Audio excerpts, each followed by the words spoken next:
ये लीजिए, ये रखी थी फ्रिज में हरी मिर्ची, अचार मंगवा रखा था। ठीक है ये वाला? हरी मिर्ची नहीं, हरी मिर्ची नहीं, हरी मिर्ची का ये वाला अचार रखा है। मैंने कहा विहान को थोड़ा सा सरप्राइज देते हैं। खोलूंगी नहीं, बस मैं देखा कैसे खुश हुआ। विहान कैसी लगी?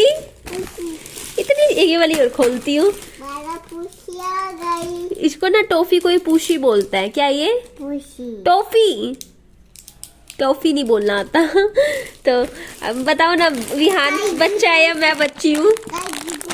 ये वाली खोलेंगे। देखो, मैं इसके फेस की स्माइल देखना चाह रही थी। ये क्या विहान, इतनी सारी क्या मिल गई? टॉफी। टॉफी है बेटा। उई, कितनी सारी आ गई। कौन कौन सी है इसमें? उई, देखो देखो देखो, इतनी सारी टॉफियां लाई मैं बाबू के लिए। मैंगो बाइट भी। अब इनके साथ खेल लो, ठीक है? खेलो, इनको सजा लो, सजा लो। Hard work beats talent when talent doesn't work hard. ये तबीयत ठीक नहीं थी बाबू की, जुकाम हो रखा है। मैं थोड़ा सा आगे चल, खुश हो जाएगा, थोड़ी सी स्माइल आ जाएगी। देखना हालत सीमेंट रेती में। ओई, अच्छा एक खोल के दे दूं? एक खिलाती हूँ। ये लो जी। कैसी है? कैसी है बाबू? अच्छी है?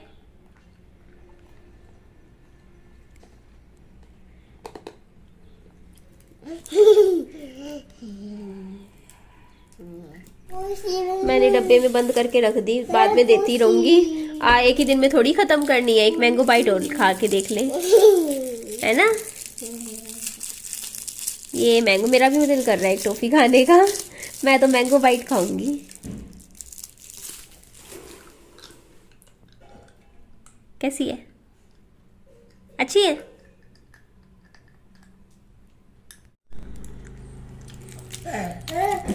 भैया को ना मैंने नीचे तक कहा था, भैया ने थोड़ी ज्यादा ही दीवार तोड़ दी।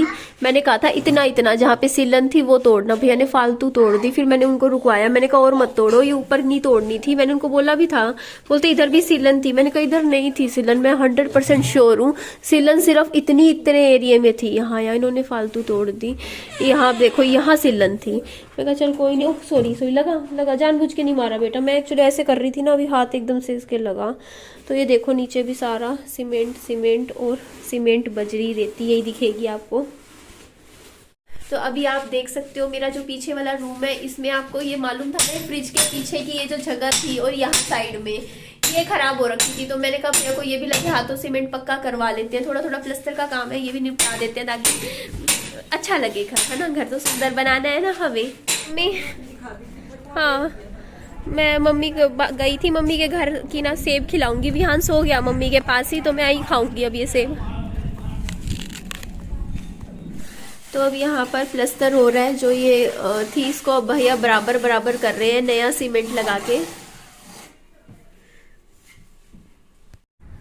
हेलो एवरीवन, बुरा ना मानो, होली है ये हम, लेकिन अपने बालों को कैसे समझाएं? क्योंकि जब हम बालों पर लगाते हैं केमिकल वाले कलर्स, देखिए जो होली पर कलर्स होते हैं, एक टाइम था पुराने टाइम में जो कलर्स होते थे नेचुरल इंग्रेडिएंट से बनाए जाते थे, नेचुरल स्पाइसेस यूज किए जाते थे, बेरीज यूज किए जाते थे। उस टाइम जो थे उनके साइड इफेक्ट बिल्कुल ना के बराबर होते थे। बट आज के टाइम में जो कलर्स यूज होते हैं होली पर, उसमें होते हैं केमिकल। और जब हम कलर किसी को लगाते हैं तो सिर्फ फेस पर ही नहीं लगाते हैं, बालों पर भी अच्छा खासा कलर लग जाता है।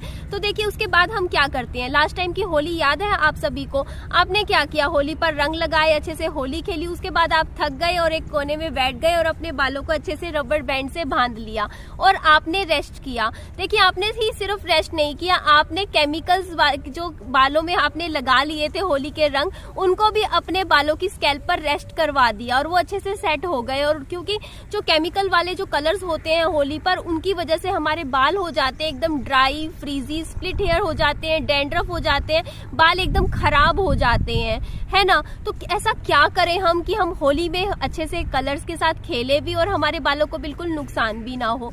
तो देखिए हमारी स्कैल्प क्या होती है, अगर हमने स्कैल्प पर ऑयलिंग नहीं करेंगे, देखिए ऑयलिंग के फायदे तो सबको पता है, अगर हम बालों में ऑयलिंग कर लेते हैं तो जो कलर्स होते हैं वो कम एब्जॉर्ब होते हैं, क्योंकि हमने ऑलरेडी अपना ऑयलिंग से हमारी स्कैल्प को न्यूट्रिशन मिल चुका होता है। तो आप क्या कीजिए, होली पर कलर से खेलने से कुछ टाइम पहले अच्छे से अपने बालों को ऑयलिंग कर लीजिए। तो मैं आपको सजेस्ट करती हूँ नेचर श्योर की तरफ से जोंक तेल जो है ये लीच थेरेपी पर आधारित है और इसकी पैकेजिंग आप देख सकते हो, बहुत ही बढ़िया है और मुझे तो ये ऑयल पर्सनली बहुत ज़्यादा पसंद है। तो चलिए मैं इसे ओपन करके भी आपके सामने दिखा देती हूँ। तो इस तरीके से ग्रीसी टेक्सचर यहाँ पर ऑयल का हमें मिल जाता है। तो इसे आप रात को भी अगर आप मसाज कर सकते हो, अगर आपको सुबह हेयर वॉश करने हैं तो, अदरवाइज आप एट अ टाइम भी बालों में ऑयलिंग अच्छे से कर सकते हो आधे घंटे पहले, और उसके बाद आप हेयर वॉश भी कर सकते हो। मैं आपको सजेस्ट करती हूँ आप नेचर श्योर का जोंक तेल ही अपने बालों में यूज कीजिए। आप कहोगे इसमें ऐसा क्या खास बात है, तो देखिए ये लीच थेरेपी पर आधारित है। आयुर्वेदा में लीच थेरेपी के बहुत सारे बेनिफिट बताए हुए हैं।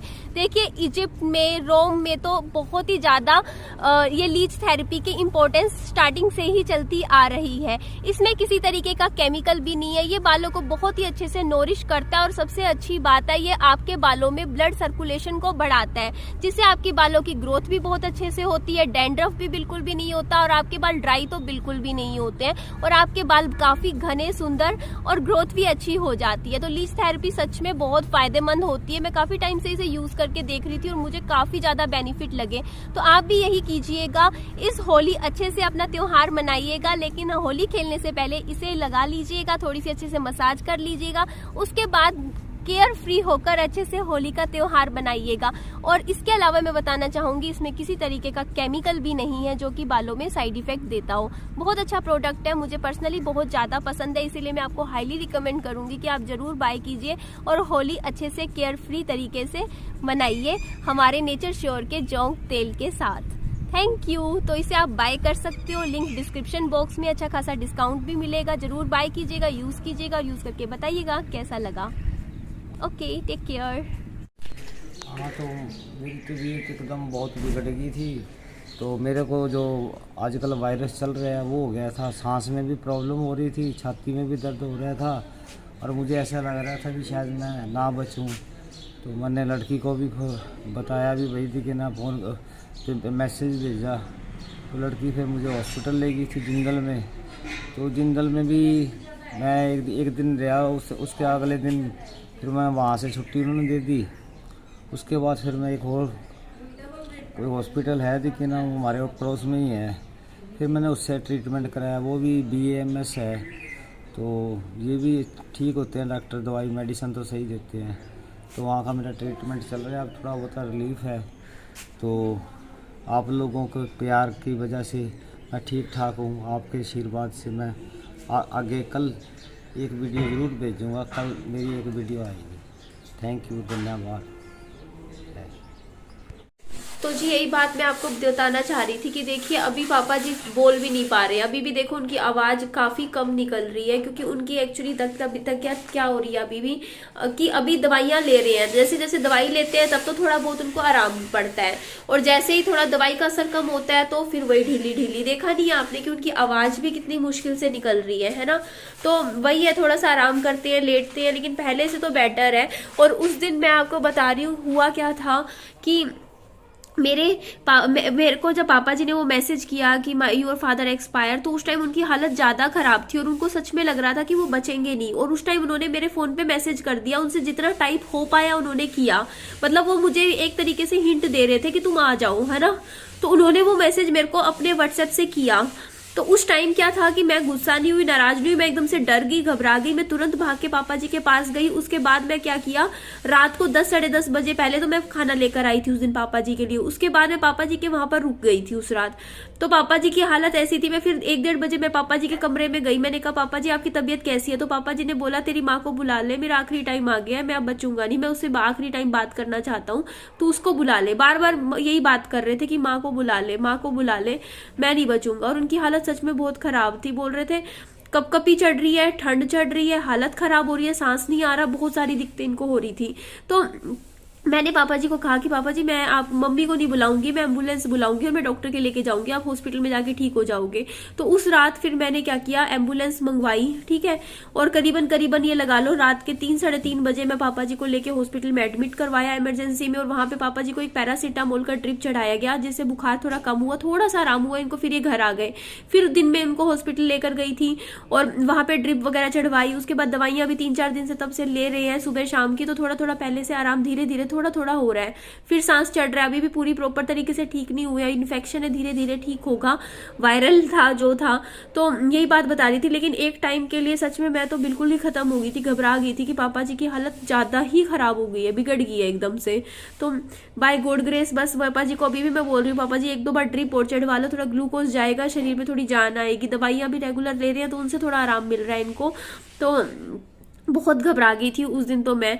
और मतलब सच में वो चीज़, वो मोमेंट बहुत डरावना होता है जब आपके पास मतलब आसपास मैं अकेली थी और मेरे को ये दिख रहा कि हाँ मेरे पापा जी मेरे को ये बोल रहे कि मैं बचूंगा नहीं, ये नहीं, बस कर लो, कुछ भी कर लो बस, है ना। ऐसा टाइम में मैं लेके गई थी, विहान को लेके गई थी ठंड में, थोड़ा सा 3:30-4 बजे का टाइम था। विहान को भी ठंड लग गई, मेरे को भी लग गई, मेरे भी जुकाम हो रखा है तब से ही, 1-2 दिन से मैं भी बीमार चल रही हूँ। विहान ठीक हुआ था, हॉस्पिटलों में लेके घूमी थी, याद है, अभी ड्रिप चढ़वा के विहान को ठीक किया तो वो फिर से वैसी हालत होगी उसकी, क्योंकि रात की मतलब बे टाइम की सर्दी जो होती है ना, वो बच्चे के भी लग गई, माँ के भी लग गई। बट कोई बात नहीं, वो तो हम तो लोग तो जवान है, हम ठीक हो जाएंगे। लेकिन मेरे को खुशी इस चीज़ की कि मेरे पापा जी अब थोड़े ठीक होने लग रहे हैं, अभी भी कर रहे हैं, धीरे धीरे रिकवर कर रहे हैं। आई होप सो 4-5 दिन में और पहले से बेटर हो जाएंगे। तो आपकी विशेष के लिए थैंक यू। आप सब बहुत प्यार करते हो मेरे फादर से और विशेष मांगते हो कि मेरे फादर ठीक हो जाए। तो बस मैं भी दुआ करती हूँ पापा जी जल्दी से जल्दी ठीक हो जाए। तो ठीक है जी, चलिए इस वीडियो को मैं एंड कर देती हूँ। मेरी वीडियो अच्छी लगे लाइक कीजिएगा, चैनल को सब्सक्राइब और दोस्तों में फ्रेंड्स में शेयर जरूर कीजिएगा। अपना खूब सारा ध्यान भी रखिएगा। Bye bye, take care.